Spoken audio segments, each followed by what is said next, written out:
What's up, folks? We are back again. Sorry it's been so long. I had some injuries. We'll talk about that in a minute. Right now we're starting off with bench press at 185. I hit 5x5 at 180 back before I got injured. So even though it's been almost a month, I decided to push it and try and go for 185. I got 4 reps and then failed on the 5th, so yeah. So then I backed it down to 180, and I finished off my sets at 180 again. Unfortunately, what happened is I already talked about, I think, in the last video or a recent video that I've got some pain in my left knee from my run on the Appalachian Trail that I re-aggravated by being a dummy. And I took some time off for that initially for my legs, just because I wanted to see if a little rest would help it, recover. And unfortunately, shortly after starting that rest, I managed to injure my neck as well. Basically, I'd strained my rhomboid and my left trap. And if you've ever done that, pulled or strained a muscle in that region, you'll understand it's kind of debilitatingly painful. I couldn't move my head at all. Really, I had to keep it straight up and down. I couldn't really do anything to engage my shoulders or my upper body all that significantly. So I just, basically went on mild duty only for the last almost month, which sucked, but feeling much better. Knee is still not great. I'm going to set up an orthopedic appointment to get that checked out, but neck is feeling better enough that I decided to go for a workout today, and it felt pretty darn good.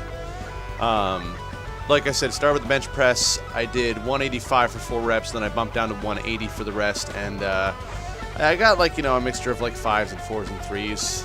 You can see my left arm is lagging a little bit. My arms just really felt like freaking noodles. This one was a real struggle getting it out here. But, it felt good just to be working again.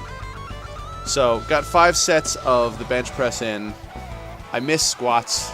I miss squats a lot. I haven't squatted in over a month. It makes me sad. My legs feel like they're seriously slacking right now. But I just basically I decided I was going to hit my whole upper body in this workout and kind of go from there. I expect the bench press to come back pretty quick, and I'm hoping to push 200 maybe by the end of the year. For reps, not just as 1 rep max. So after the bench, I moved on to the close grip chin-ups, and these felt good. One of my other goals is to drop some weight. I'm walking around at 195 right now. I'm hoping to get down to 180, 175 or so, which will help these. You can see also at Hero Academy we've got fingerboard and ring rocks set up on rock ring set up over in the wall over there.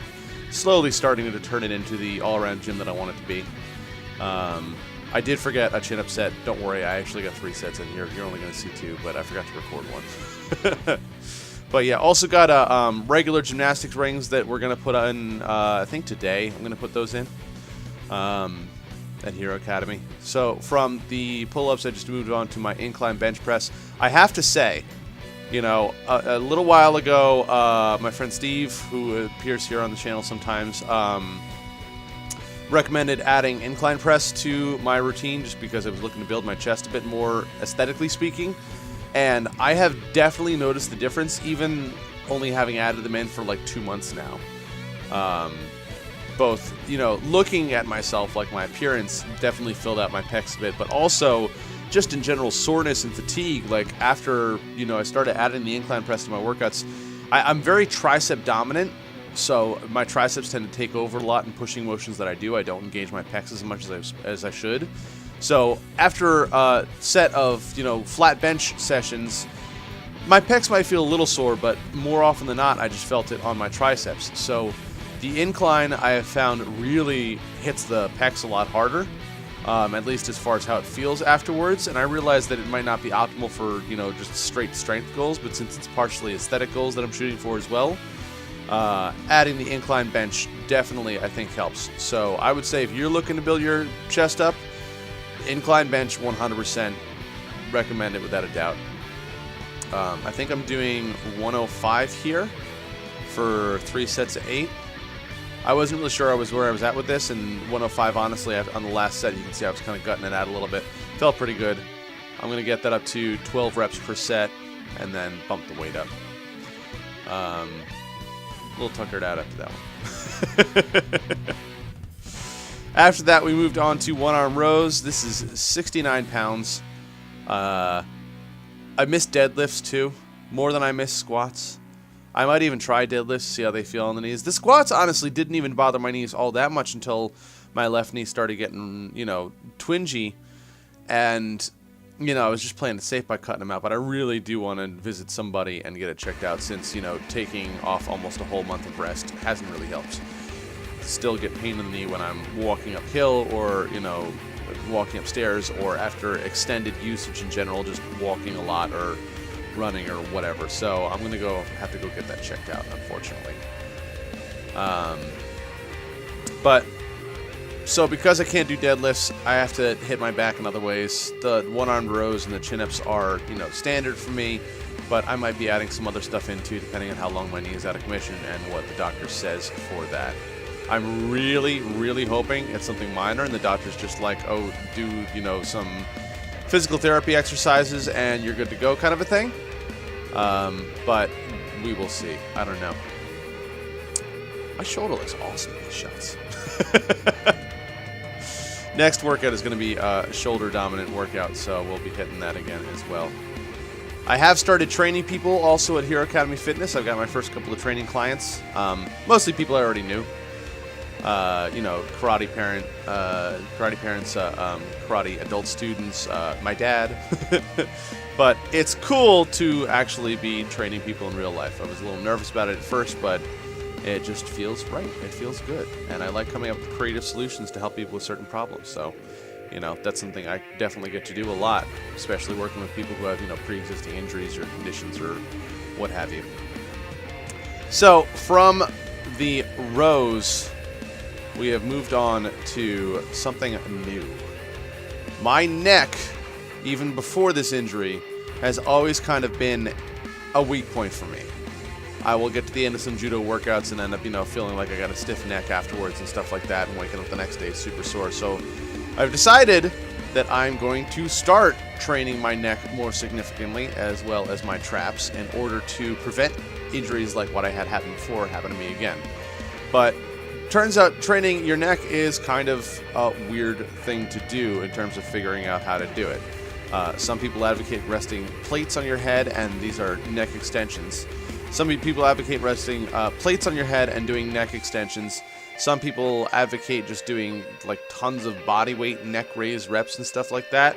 Other people recommend, getting a neck harness and attaching weights to that and stuff, which I might end up doing. But for now, I decided to go with another thing that I saw, which was resistance band neck drills. So I've got my green resistance band hooked up to my bench here, and I'm starting with the neck extensions, which is hitting some of the muscles that are actually the ones that I injured before. And holy crap, like, even just a single resistance band like that, I could not believe the difficulty in doing that. Like, I was going for 15 reps, and you get super dizzy while you're doing them too. Sometimes, at least that's what I found. I don't know, maybe I'm doing something wrong, but I was going for 15 reps because every resource that I found on neck training said that going, high weight, low reps was not great, and also was a good way to injure yourself. So high reps and lower resistance was what I was shooting for. So I went for 15 reps, 3 sets of 15, and you can see I had to use my hands to keep the band balanced on my head, which was kind of wonky, and the whole thing just felt super weird. There, it slid off there, you could say. The whole thing felt super weird, but it definitely also worked. Like, after I finished my neck exercises, my head felt like it weighed 1,000,000 pounds. And it was just an interesting experience overall. I did end up getting pretty dizzy at some points.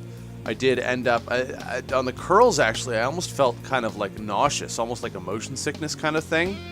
Not nauseous as in like overexerted or pain nauseous, but nauseous as in like if I go on like a spinny ride at the fair or something like that, which, You know, I'm not a big spinny ride person, and it made me feel a little wonky, but it definitely was an interesting experience. I'm also going to be incorporating shrugs for my traps on my shoulder dominant days, and figure out some way to. There's other neck muscles you can work on this workout. I just do curls and extensions. Here I'm going to flip over and go for the curls, and this was kind of tricky to figure out how to set up as well. I can't reach. Come back. No. Oh, it fell off. Oh, everything is so hard. Why is everything so hard? Come on. You can do it, buddy. Yeah. Yeah, that's it. Wiggle your butt in place. Good job. So these were the curls, and these were also super interesting.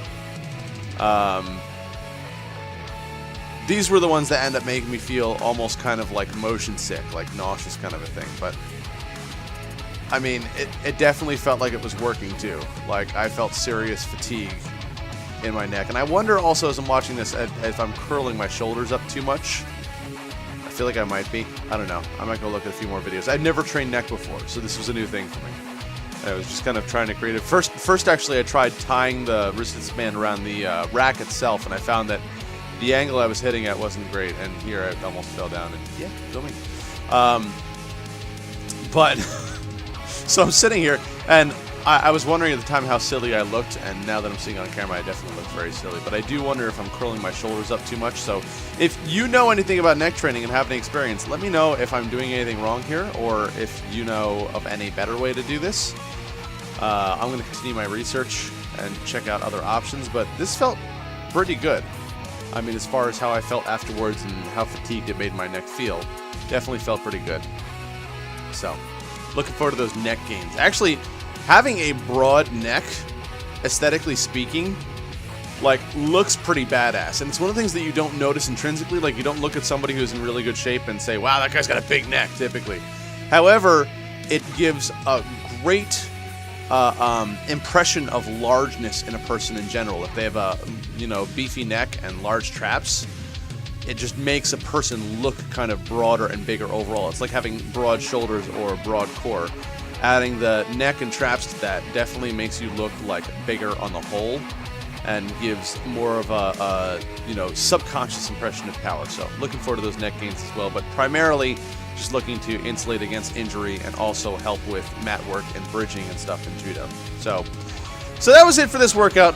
It felt good just to get back in the lab again and get some stuff done, and feels good to feel sore again too, which was nice. So thank you for watching. As always, remember to live boldly, change the world, and continue to be awesome.